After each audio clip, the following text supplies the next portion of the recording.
All right, so when I turned 15 years old, my father passed away, as you guys know. I did start smoking. Me and my friend Candace stole one of my grandma's cigarettes, and we went to the back of the house and we lit up, and it was a good feeling at the time. It was like a high that I had never experienced before, and that's when it all started for me. I would go down the street to a liquor store called Promenade Liquor, and I would go and buy packs of cigarettes at a time for me and all of my friends. It wasn't until 6 years later that I was introduced to vaping and ultimately quit entirely. I feel that I'm knowledgeable in this topic and I'm able to educate you guys because I'm part of the statistic. I was a smoker and a vapor,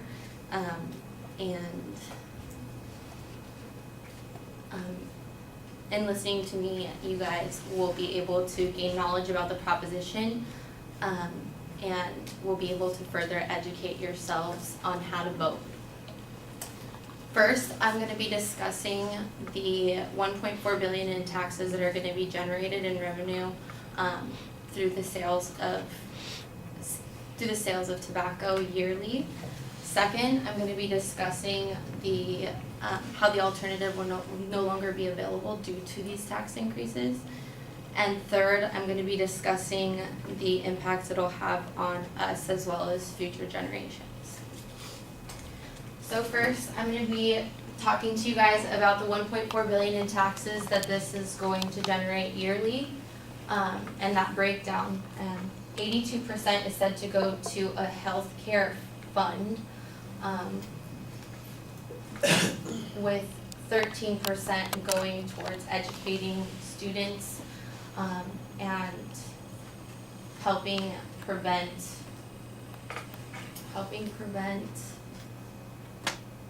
new people from smoking.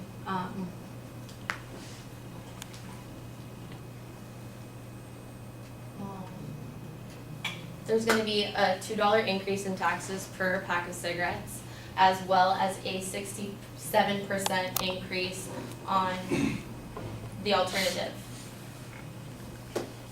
Second, I'm going to be discussing the taxation on the alternative, which is a 67% increase.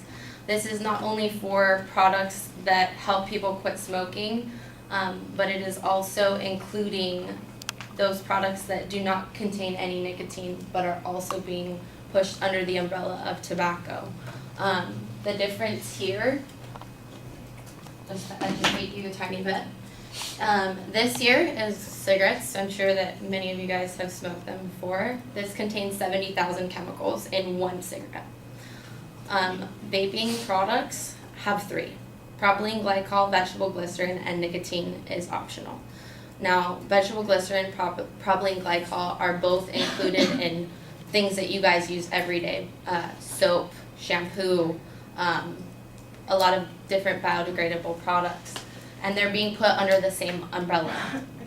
Now you have to ask yourself if this proposition is meant to help people quit or to lower that, why are they both in the same category?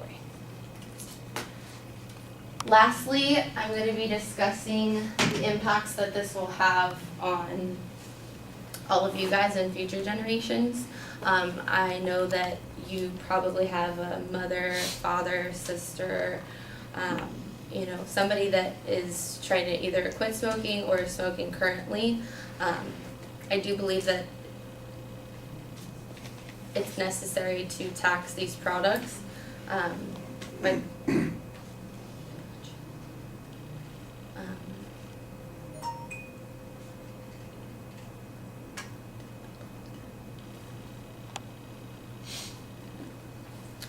Basically, you have to ask yourself, what are the impacts that future generations are going to have? They will no longer have that alternative due to these tax hikes. A lot of small businesses will have to go out of business because the profits are just no longer there for those vaping alternatives, as well as the increase on tobacco. So, in conclusion,